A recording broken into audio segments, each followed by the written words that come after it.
I am Danabelle Gutierrez, and I am so pleased and so honored to be moderating this session with a phenomenal woman who needs no introduction, but I will still read her bio.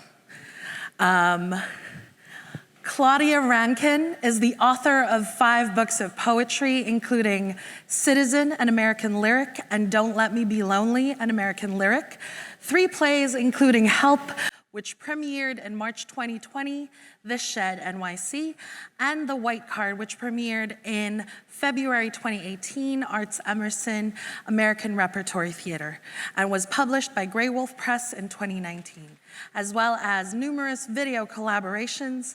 Her recent collection of essays, Just Us, An American Conversation, was published by Grey Wolf Press in 2020. She is also the co-editor of several anthologies, including The Racial Imaginary, Writers on Race and the Life of the Mind. And in 2016, Rankine co-founded the Racial Imaginary Institute, TRII. She joined the NYU Creative Writing Program in fall of 2021, and she lives in New York. Ladies and gentlemen, please give a warm hand of applause to our guest of honor, Ms. Claudia Rankine.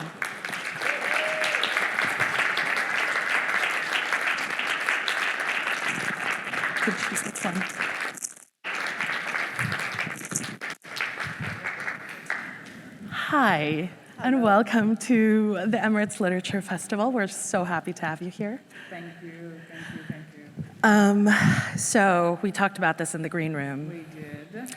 And so yes. I was introduced to Ms. Rankine's work, Claudia. I was introduced to Claudia's work by this poem called What If? And it is in her book, and I've asked her to grace us with a reading of it. Of course. And I resisted. But now I back it. Her reading voice is so soothing. Like, what does it mean to want an age-old call for change, not to change, and yet also to feel bullied by the call to change? How is a call to change named shame, named penance, named chastisement? How does one say, what if, without reproach? The root of chastise is to make pure, the impossibility of that. Is that what repels and not the call?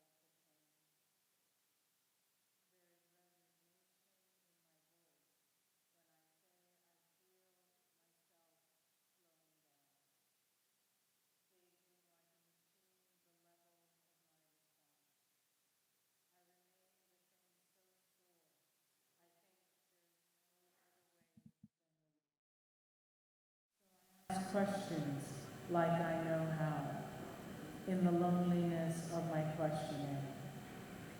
What still is true, there isn't even a tremor when one is this history out.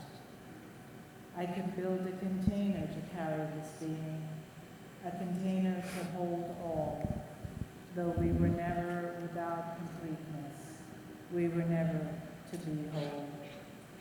I stand in your considered thoughts, also broken, also unknown, extending one sentence, here. I am here, as I've known you, as I'll never know you. I am here, whatever is being expressed, what if? I am here awaiting, waiting for you, in the what if, in the questions, in the conditionals, in the imperatives. What if? What if over tea? What if on our walks? What if in the long yarn of the fog? What if in the long middle of the wait? What if in the passage, in the what if that carries us each day into seasons? What if in the renewed resilience? What if in the endlessness? What if in a lifetime of conversations? What if, in the clarity of consciousness, what if nothing changes? What if you are responsible to saving more than to changing? What if you're the destruction coursing beneath your language of savior? Is that too not fucked up? You say, if other white people had not, or if it seems like not enough, I would have.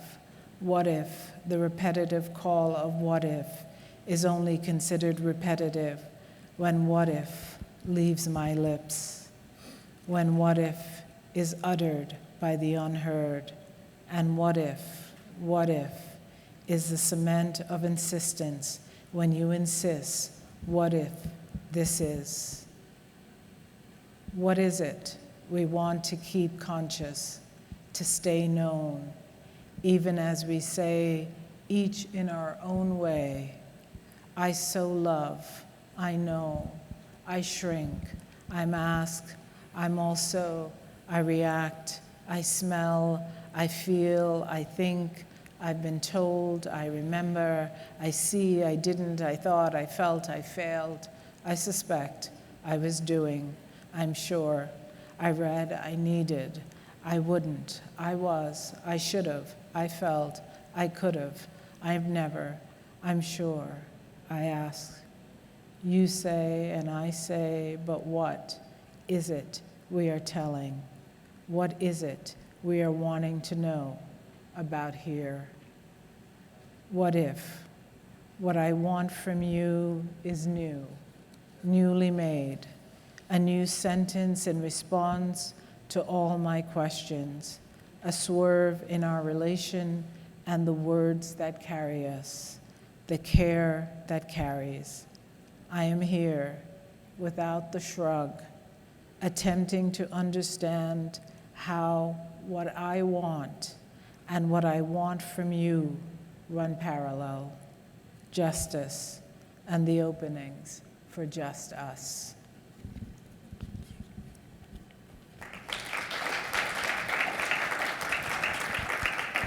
Thank you very much for honoring that request. I swear, like, if I could just have her voice on repeat, reading poems. But I love this poem so much, especially the part where you're talking about what if nothing changes. And I wonder, and you know, we're talking about an American lyric and how you've crafted this, how you've made this trilogy. Was it intended, first of all, to be a trilogy?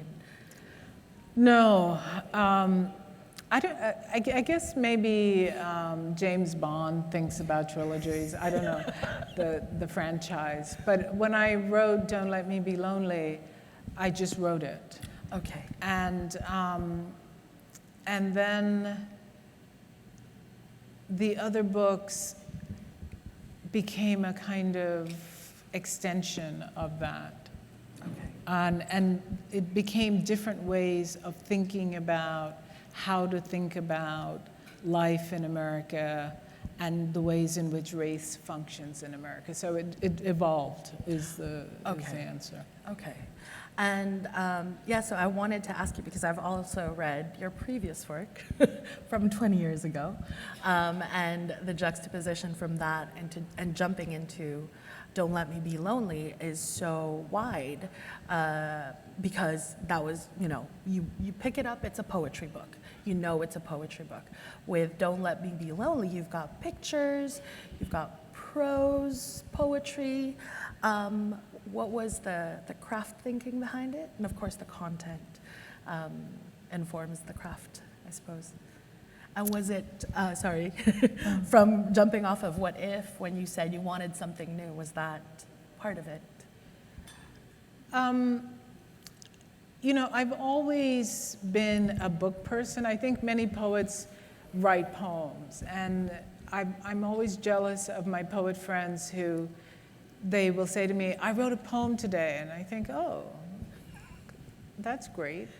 I haven't written a poem in 2 years. Because I don't necessarily write individual poems. I'm the kind of person who suddenly gets involved in a conversation that won't end. And each book becomes the articulation of that and the exploration of that.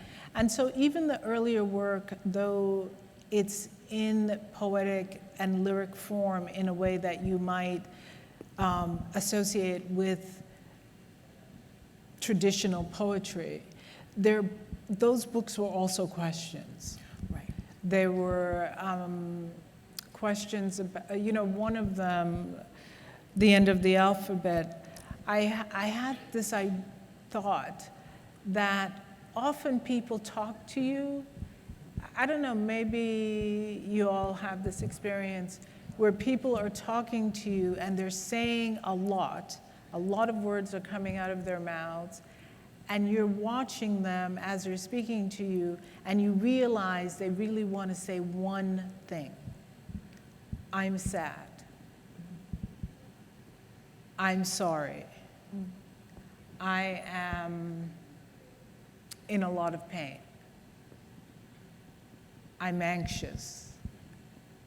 I need to get out of here. I don't know what that one thing is. But so you're listening to the language here, but you're feeling the statement here. And so your response, I feel like if you're a good listener, will go here, not there necessarily. And so in some of the early work, the End of the Alphabet, the title was supposed to refer to what happens after all the words are said. And that book was a way of writing to the emotion being communicated. And so the entire book was one exploration of that. Okay. When by the time I get to Don't Let Me Be Lonely, I'm talking to the television half the time. So images start coming into the book organically. Right. And extends the possibility of the page for me. So that's how the shift happened in terms of the form. Who I'm talking to shifted. Maybe if George Bush and I were in regular conversation, I wouldn't have needed those televisions. If I lived downstairs from him in the White House, we wouldn't be in the trouble we're in today. That's what I'm thinking. But then I needed the television as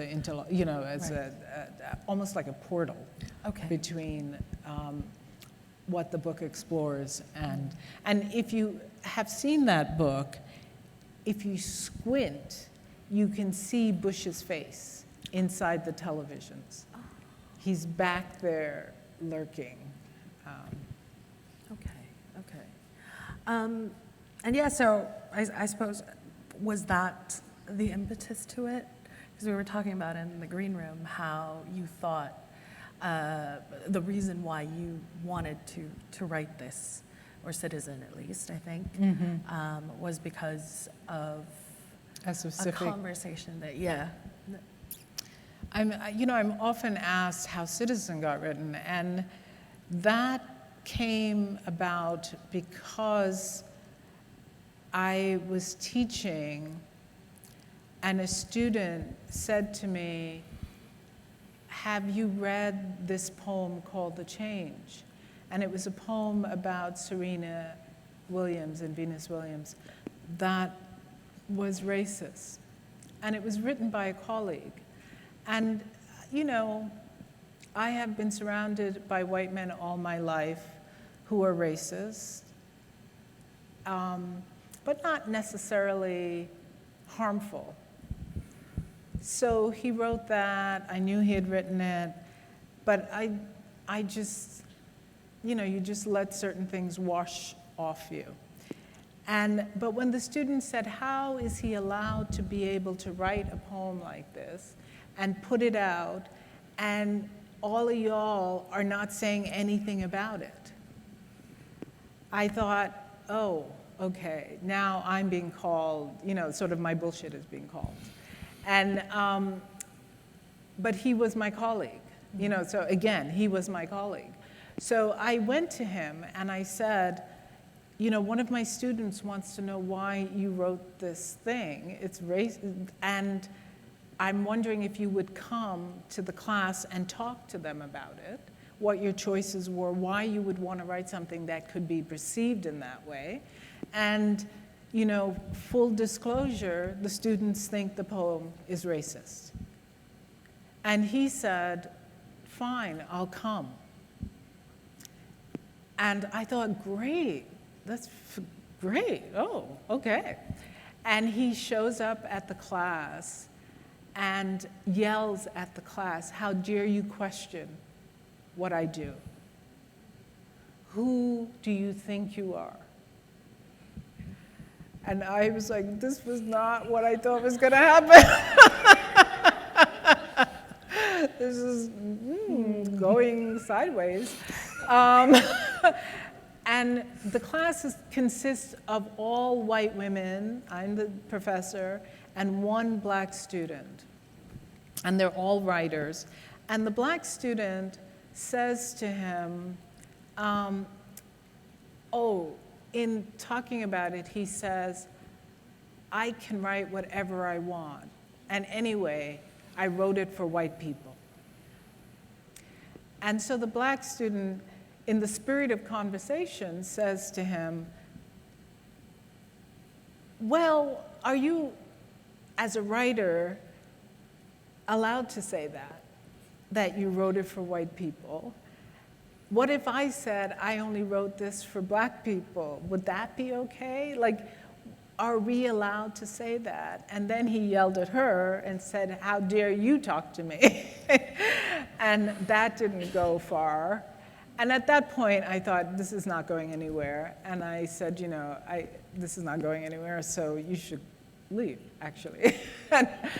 And when I got home that night, he called me, and every expletive word that you can imagine came out of the phone.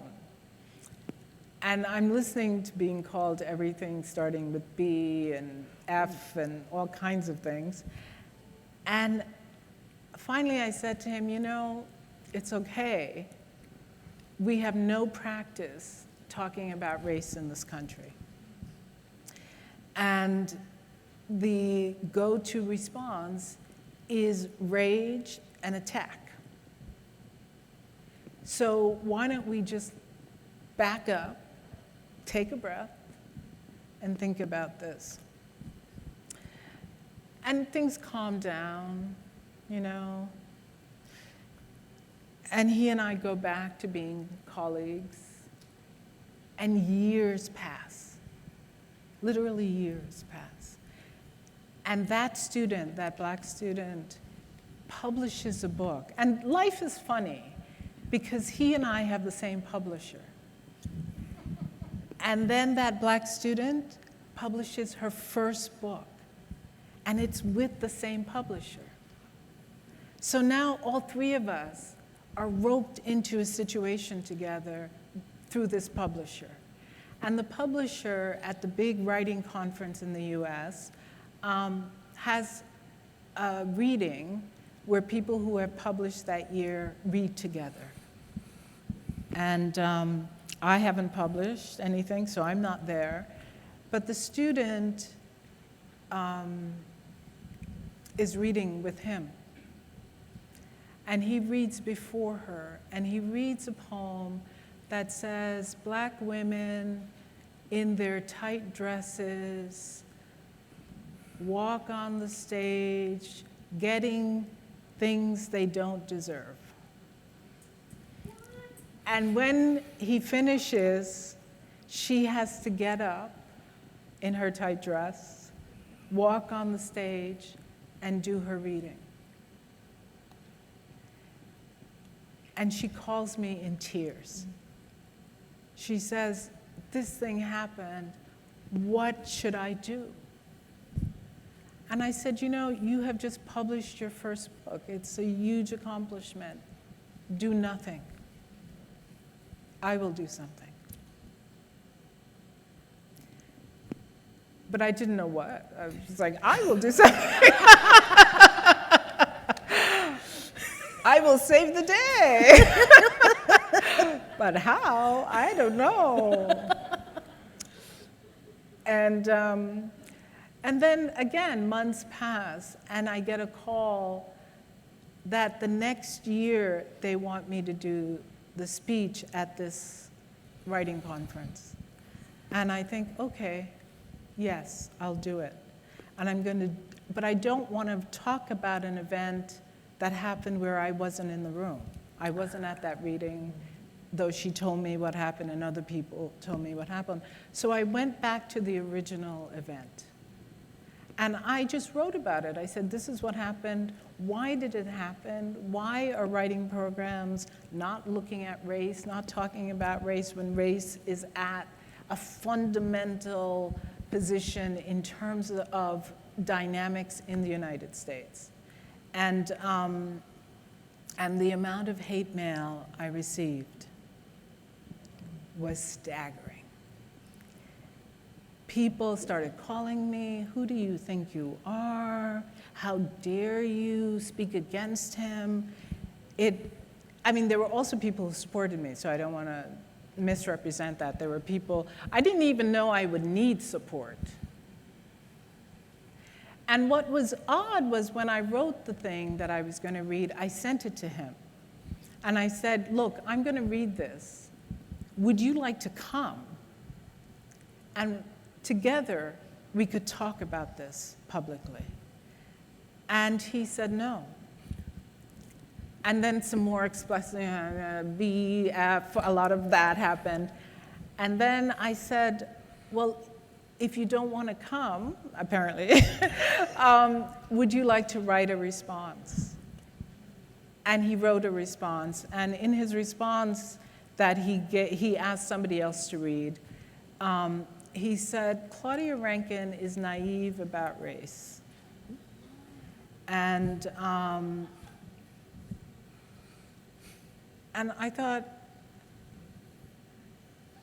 better than naive, I think I'm complicit. And so at that point, I put out a call to the community, to the writing community, which led to the Racial Imaginary Institute. That's how that began. Because I said to people, you know, we as a community of writers, poets, fiction writers, we don't aggressively think about how race is at play constantly in our lives, in our writing, in our creative endeavors. Can you write to me and tell me how you're thinking about it? And with my husband, we had an open website, and people started sending things, and those things were collected in a book. Right. And then it led to the TRI, the Racial Imaginary Institute, which all of you can submit work to, and we will put up, or join. We have meetings once a month in which we select a subject every 2 years.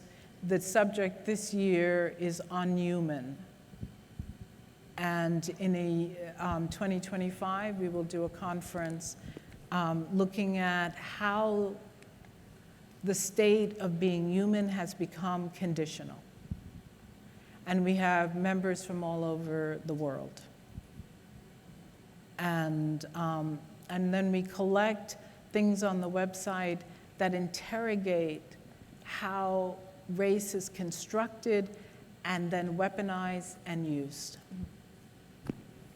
Right. I think we wanted to speak about the Racial Imaginary Institute as well. There's some examples of pages that you'd like to show. But so did the Racial Imaginary Institute come before Citizen, or is it Citizen first? Citizen came first, and that led, Citizen would have been sort of my Racial Imaginary Institute, okay. My personal attempt to try and see how race was functioning in our lives. And what I did was basically interview people around me and ask them to describe to me a moment where they were just doing ordinary things, having a conversation with someone, and suddenly that person said or did something that you understood to be motivated by their positions on race in some way. And so Citizen was sort of the collection of those stories. Right. And then you opened the Racial Imaginary Institute. And then we did that. Yeah. And we've got And two just in case examples. you're, is anybody thinking, what does she mean by that? Let's pretend you are. I am. Yes, what do you mean by that? So we thought we would show you two examples Yes. of, the first is a work by the artist Alexandra Bell. It's part of something called the Counter-Narrative series, in which she rewrote the New York Times front page when certain things happened.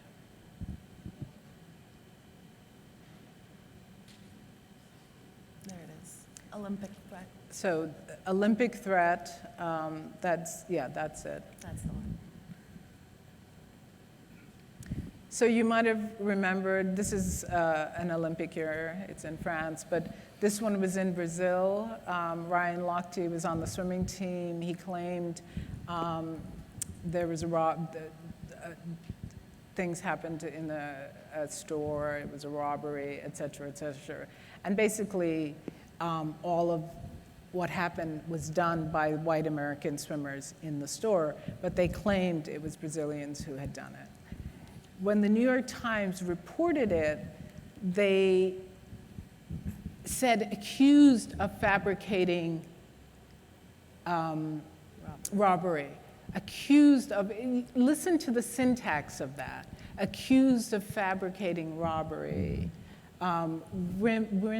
Swimmers, what's the rest of that? Fuel tension in Brazil. Fuel tension in Brazil. I mean, first, if you just take the syntax, accused of fabricating robbery, and then, so there's that. But then below it is a picture of Bolt. What is he doing there? It's a different story. It's a huge picture, but robbery and this black guy suddenly are in juxtaposition with each other. And if you're like every other New Yorker running for the train on, in the morning, you're not reading the full thing. You're looking at robbery, you're looking at Usain Bolt, and you're like, oh, what's up? So Alexandra Bell took that. She created a new headline, as you can see, replaced the picture with the actual person involved, and then printed these things and we'd paste them all over New York. And then she began to do that again and again for other headlines that the New York Times created. They eventually called her in and in the end said, okay, we see what we did here, and we see what we did here, but we don't agree with this one. And the one that they didn't agree with, she pulled. So she no longer shows that one. It was one with Venus Williams. So that's the counter-narratives. Another way of thinking about how racial stereotyping is in play, and how whiteness makes itself invisible even as it's culpable, and how institutions are in support of the invisibility of whiteness, is sort of in one small package with her work. But let's look at Hugh Locke's work. This is a sort of different, he's a British artist.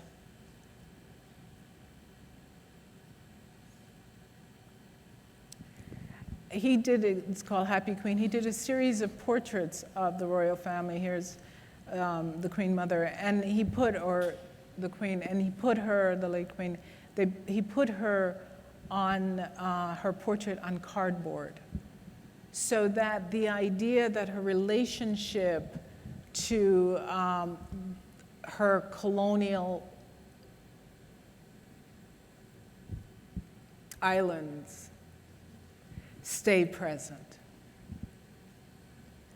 And so he used that as a way to remind us that there is no queen without imperialism. So those are the kinds of ways in which power, race, slavery, all of it, in one gesture comes forward. So if you're a person who is capable of doing that, we would love to showcase your work. And you can just get in touch with us. We also do poems, essays. There's a fantastic essay by the theorist Roderick Ferguson on cowardness. That's on the website, being featured now on the website. That, you know, we should not be bullied into silence, but see this moment as an opportunity to speak out, whether it's climate change or our dance with fascism in the United States, whatever it is that is happening. Jumping off from what you said earlier, how you write books, and it's when you write, it's more of a conversation that doesn't end. Is that why from Don't Let Me Be Lonely, an American lyric, and Citizen, which is an American lyric, we now have Just Us, an American conversation? Yes. Yes. Yes. Yes. Tell us about that. Well, Citizen in the US was very popular. And in some ways, it shouldn't have, you know, it's great that it was popular. I'm glad people read it. I'm glad people find it effective. But one of the things I realized, I gave a reading, and a man got up and he said to me, Mrs. Rankine, I love your work. I love Citizen. It's such a great book. You're incredible. What can I do for you? And I was like, excuse me? I said, nothing. The question you should be asking is what you can do for you. Because there's no racism if you're not in the room. That's how it happens. And he said to me, if you're going to answer questions like that, nobody's going to talk to you. I thought, wait, I thought you just loved that book. What just happened? And so it really was that conversation that made me realize, this ain't over. Right. I need to keep investigating how it is you can read this, think you've read it, make your way from your house to this auditorium, sit here for an hour and still say that to me, and not understand you're implicated in this dynamic. And so Just Us and the plays became an extension of that. Right, right. And talking about Just Us as an American conversation, what I love most about it, if you haven't read it, is that she asks questions. And not implicitly, you kind of say that you don't have the answers, but you wanted to open conversation. And my last question to you before we open to the audience for Q&A is, how do you balance and how do you navigate having these, I suppose you could call them uncomfortable conversations? And if if you have any advice for us on how to hold these conversations. Well, if we think back to where we started in that classroom, I think we're so acculturated. We've been grown up to avoid conflict. We're conflict averse as people. And the idea is that you don't say things that might upset somebody or, But at a certain point, the lack of response has enabled the continuance of response.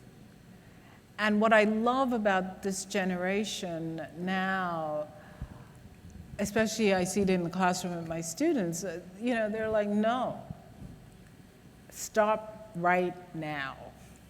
And so I just had to train myself to begin to question things that were said to me.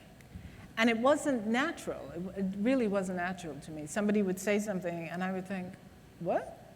But that what was in my head. And so I began to literally train myself to say, what do you mean by that? How do you mean that? When you say that, do you mean this or do you mean this? And to just keep going with it. And many people are willing, if you can relax with the initial defensiveness,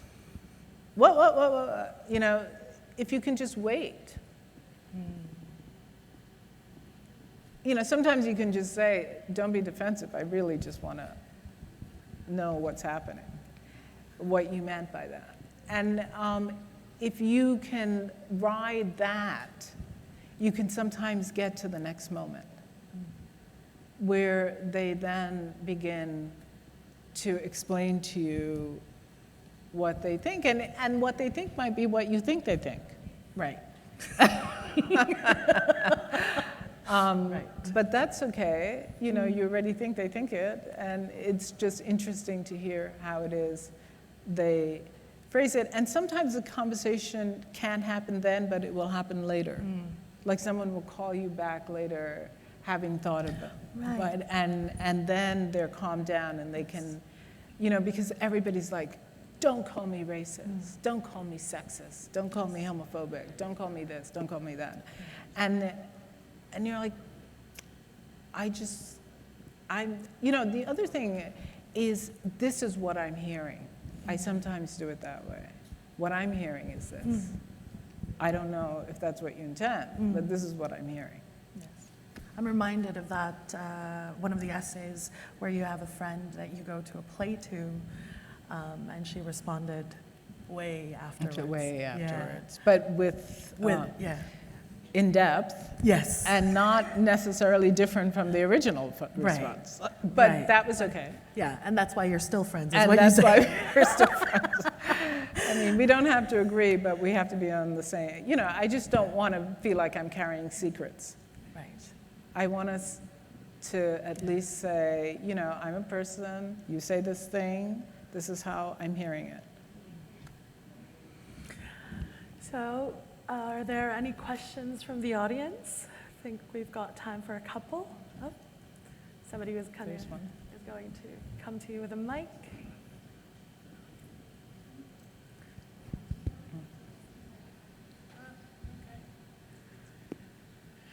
I'm Yvonne, I'm from Amsterdam, but I traveled the world. And I also lived in Brazil. I lived together with a professor, how do I say this, of color. So we were in interracial relationship, which was quite difficult. So for me, it was also a way to discover his side of the story. But what I wanted to say that I was in London, and you talk about conversation, and there was an exhibition of Tracy Ehrman, and she invited all the people working in the South Bank to have a conversation with her, and they could ask her all the questions they wanted. And they told me afterwards that it really helped them to explain her work and certain sides of her work, Do you think this is a way to go forward, or one of the options to go forward? That, yeah, I would. I mean, Tracy Emin, that's great that she did that. It sounds very Sophie Kell, too, actually. I think it would be interesting to have conversations. I love having conversations with people, and because I learn as much as I think I give. So, yeah, that would be, we could all do that. We could have a conversation hour at some point. But I think we're willing to talk about so many things, but race, no. You know, race. It was also about race. Yeah. And the people told me afterwards, work there, when they have classes with school children, they can explain it better. Because there were some pieces about race. Mm-hmm. So for them it was easier to explain because they were Tracy Emin explaining to them what her meaning was behind certain pieces. I think more and more, we do that now in the theater a lot. We have talkbacks after the plays because people have a lot of feelings that have come up during the production. So we'll have an open discussion after the play so people can say what it is they feel the work is communicating to them. Hi, can you hear me? Yeah. I wanted to ask you about what you think the role of guilt is when you are looking at people or talking to people or are someone who feels implicated in the system. You know, I'm still like on the fence about it. What is it a destructive thing? Is it something that is necessary part of the process as you are trying to come to terms with your own role in upholding any type of sort of oppressed situations? And I wonder if it's ever come up for you and what you think the role of guilt is. The question, the role of guilt. I mean, I think all emotions are useful. We have all of them, so we might as well question why we're having it at any given moment.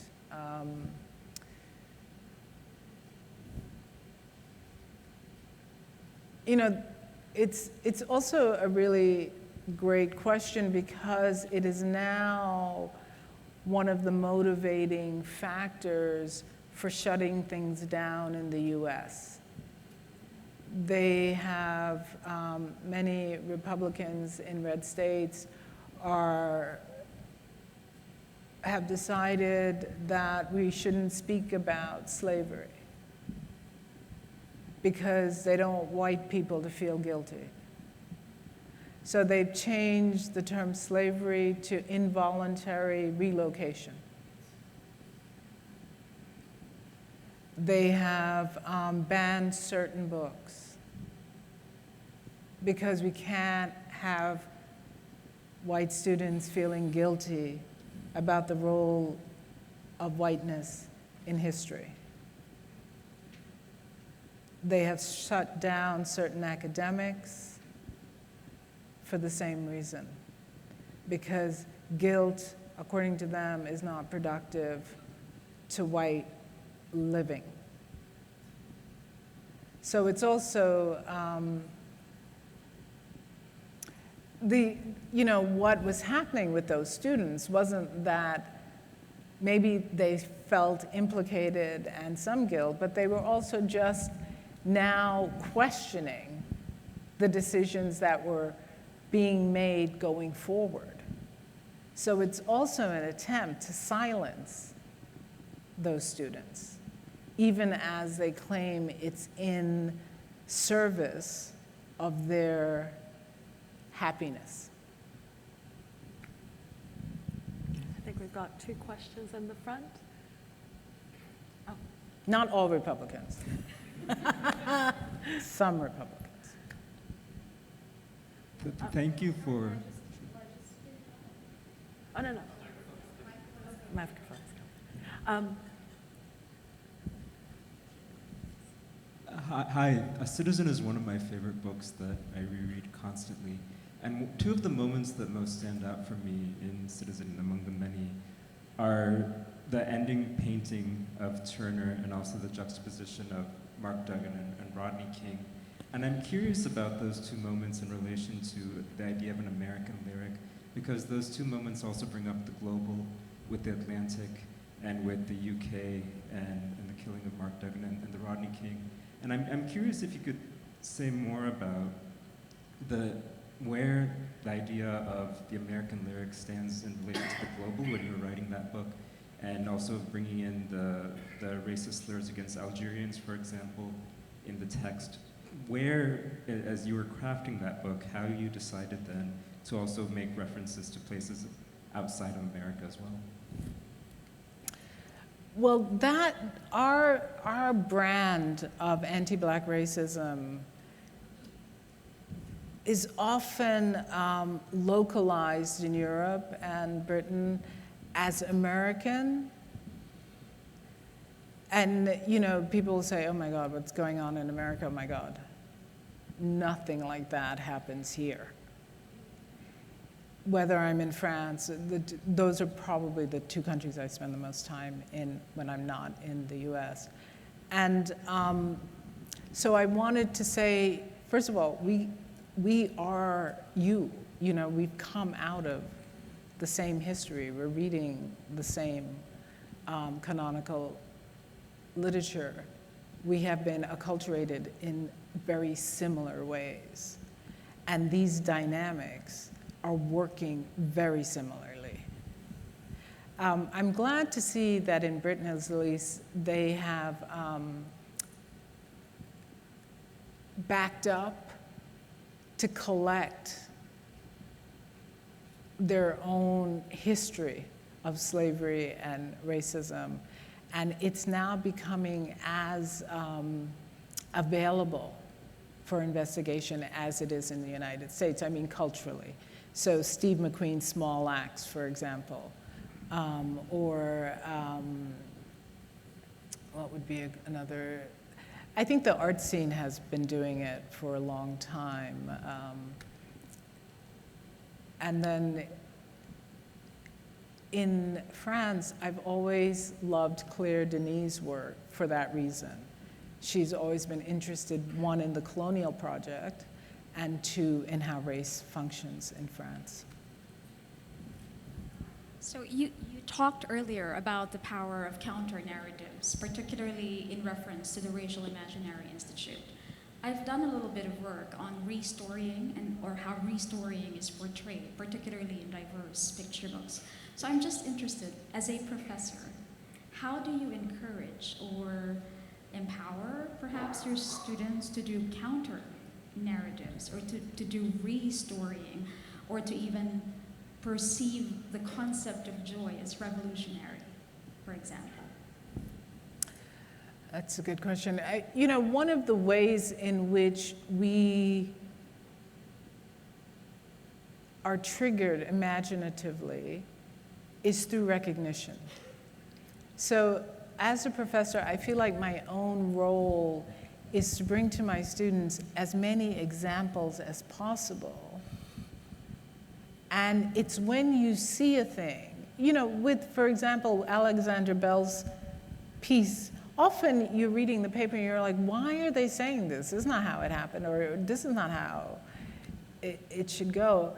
But it never occurred to me that you could just do that, what she did. And she's interesting, she went to journalism school, and instead of writing, ended up doing these restorying projects, basically. And she also did the Central Park Five, because if you go back and look at the ways in which those kids were portrayed by the newspaper, she's especially interested in the Fourth Estate, in how media portrays race. And for example, she was the person who called me recently to talk about how The Guardian, the New York Times, was referring in Israel to children and mothers. And then in Palestine, it was people under the age of 18. And that's children and mothers, people under the age of 18. What is that? What is that? So those kinds of decisions are doing work on us every day. And if we are not cognizant of the subtleties that are turning us this way and turning us that way against the human being over there versus over here, we're suddenly, very subtly shifting our own perspectives. So you have to be cognizant. And work like this makes you interrogate. So in the classroom, I spend a lot of time saying, look at this, and look at this, and look at this. Because I'm a real believer in, if it comes in, it has to be dealt with. And you can choose to ignore it or put it aside or forget about it, but that's a choice. And often the projects that they do, my students anyway, have to do with thinking about what we are being made to see and why we are being made to see it. I think we have, while I would like this to be a conversation that does not end, I think we have just time for one last question. Yeah?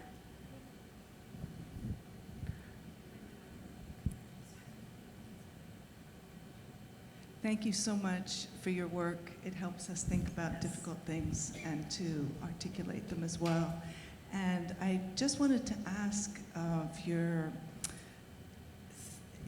of the particular moment now that the US is in, and particularly with this election year, it just seems that it's becoming more and more acute, the paradox that's at the center of an ideology of inclusivity, and how the language of inclusivity, in fact, makes it very difficult for us to access our differences. And that paradox just seems like a noose. And I'm not sure if it's just, the moment that feels more acute or my age, but I just, was wondering of your own views on this, because I've lived out of the US now for a while, and every time I go back, it just feels like a different country.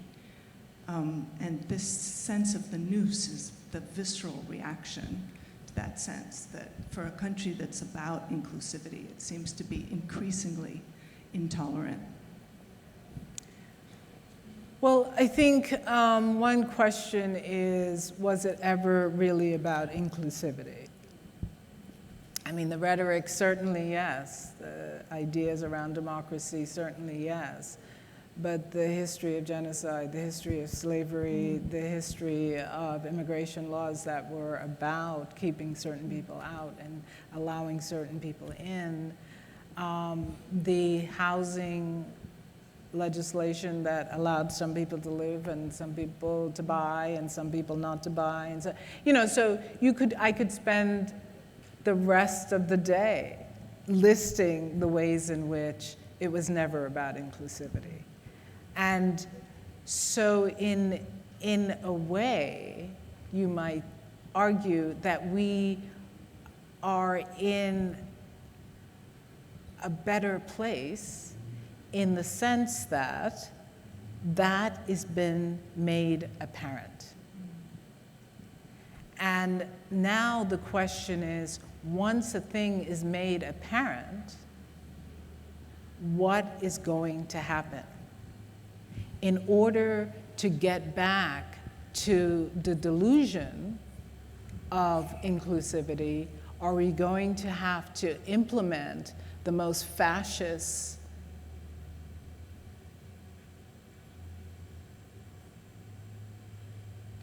legislation as some of the decisions in Florida, for example.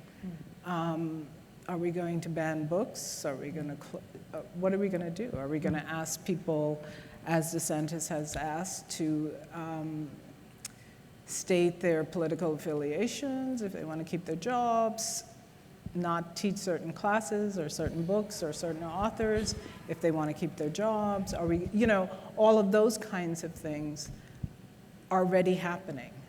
They're not if or when, they are now. So there's something in a way that might be good about having the windows open and the curtain pulled back so we see it for what it is. But I have no idea what the response will be. We have seen, despite all efforts that Biden has put forward, which I think that the House, we have a Supreme Court that's locked down, we have a House full of extremely questionable people, and the fight is on. And I do believe it is a fight for the idea of inclusivity, not the actual nostalgic reality of it, but the idea of it in the future. Thank you very much. This brings us to the end of the session. But before you head off for the book signing, which will take place in the lobby, I would like to thank you all for attending, the AV team and the volunteers, and our title sponsor, Emirates Airline, our founding partner, Dubai Culture, our parent organization, Emirates Literature Foundation, and our session sponsor, the U.S. State Office, and of course, the incomparable Claudia Rankine. Thank you. And thank you.